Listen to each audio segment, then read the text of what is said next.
নমস্কার, দুই রিপোর্টে আপনাদের স্বাগত। অগ্নিগর্ভ বাংলাদেশ, তীব্র আতঙ্কে দিন কাটছে সে দেশের সংখ্যালঘু মানুষজনদের। আর ওপার বাংলার সেই অশান্তি এবং আতঙ্কের রেশ এসে পড়েছে এদেশের, বিশেষত এ বাংলার মানুষের মধ্যেও। উদ্বেগে দিন কাটছে আমাদের দেশের মানুষজনদের। বাংলাদেশের সংখ্যালঘুদের উপরে আক্রমণের বিরুদ্ধে রাজ্য তথা দেশ জুড়ে দিকে দিকে চলছে প্রতিবাদ আন্দোলন। দিন কয়েক আগেই এপার বাংলা থেকে ওপার বাংলায় কাজে গিয়ে প্রাণঘাতী আক্রমণের শিকার হন বেলঘড়িয়ার সোনার বাংলা এলাকার বাসিন্দা এক যুবক। এদিন সেই ঘটনা সহ বাংলাদেশের সংখ্যালঘু বিদ্বেষ বন্ধ এবং তাদের নিরাপত্তার দায়িত্ব বাংলাদেশের সরকারকে নিতে হবে, এই দাবিতে সিপিআইএম টেক্সনাকো দেশপ্রিয় নগর এরিয়া কমিটির পক্ষ থেকে প্রতিবাদ ও ধিক্কার মিছিল কর্মসূচি পালিত হয়। প্রতিবাদ মিছিলে উপস্থিত ছিলেন সিপিআইএম উত্তর 24 পরগনা জেলা কমিটির সদস্য প্রদীপ মজুমদার, কামারহাটি পৌরসভার প্রাক্তন পৌরপ্রধান তমাল সাহা সহ সিপিআইএম কর্মী সমর্থকেরা।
সমস্ত মানুষ এক হও,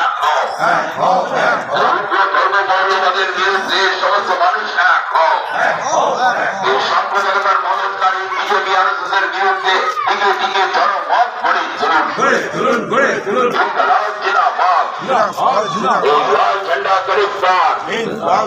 আমাদের অঞ্চলের ছেলে ৫০ বছর বাংলাদেশের মৌলবাদীদের আক্রমণ হলো কেন?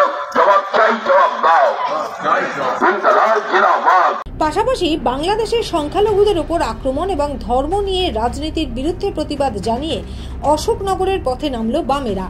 এদিন অশোকনগর এরিয়া কমিটির পক্ষ থেকে চৌরঙ্গি মোড় থেকে শুরু হওয়া ডিওয়াইএফআই কর্মী সমর্থকদের এই প্রতিবাদ মিছিল যশোর রোড হয়ে স্টেশন রোডে গিয়ে শেষ হয়। শুধু সংখ্যালঘু নয়, মানুষের ওপর এ ধরনের আক্রমণ এবং ধর্ম নিয়ে রাজনীতির বিরুদ্ধে প্রতিবাদ জানিয়ে তাদের এই মিছিল। জানালেন মিছিলে অংশগ্রহণকারী বাম নেতা গোপাল দত্ত। বাংলাদেশে সংখ্যালঘু হিন্দুদের উপর আক্রমণের ঘটনাকে জানায় ঠিক ঠিক ঠিক। পৃথিবীর সমস্ত প্রান্তে সংখ্যালঘুদের উপরে আক্রমণের ঘটনা জানায় ঠিক ঠিক ঠিক। এই প্রতিবাদে বামপন্থীরা লড়ছে, লড়বে।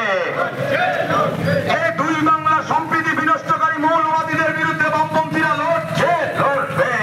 বাংলাদেশে আমাদের প্রতিবেশী দেশ বাংলাদেশ, এখানে সংখ্যালঘুদের ওপর যে আক্রমণ একেবারে রাষ্ট্রীয় মদতেই বলা চলে, তারই প্রতিবাদে আমরা আমাদের পার্টি ভারতের কমিউনিস্ট পার্টি মার্ক্সবাদী মনে করি যে সমস্ত দেশের সংখ্যালঘুদের রক্ষা করার দায়িত্ব রাষ্ট্রের এবং অবশ্যই সংখ্যাগুরুরও একটা দায়িত্ব থাকে। আমরা তারই প্রতিবাদে এবং এই ধর্ম নিয়ে রাজনীতির বিরুদ্ধেই আজকে আমাদের পার্টি অশোকনগর এরিয়া কমিটির পক্ষ থেকে প্রতিবাদ মিছিল আয়োজন করেছে। ব্যাপার না, বাংলাদেশে যেমন সংখ্যালঘু হচ্ছে হিন্দুরা, এখানে সংখ্যালঘু মুসলিমরা।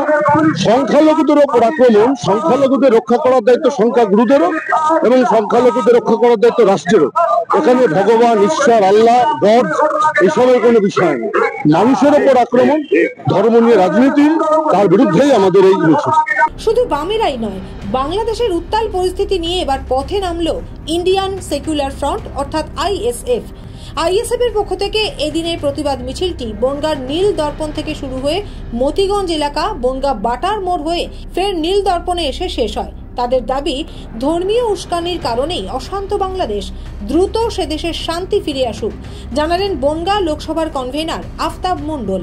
প্রতিবেশী দেশ বাংলাদেশ, তারা ধর্মীয় উস্কানিতে যে পরিমাণের সেখানে আমরা অশান্তি দেখতে পাচ্ছি। এই বিক্ষোভ মিছিল আমরা সেই প্রতিবেশী দেশের শান্তির জন্য করেছি।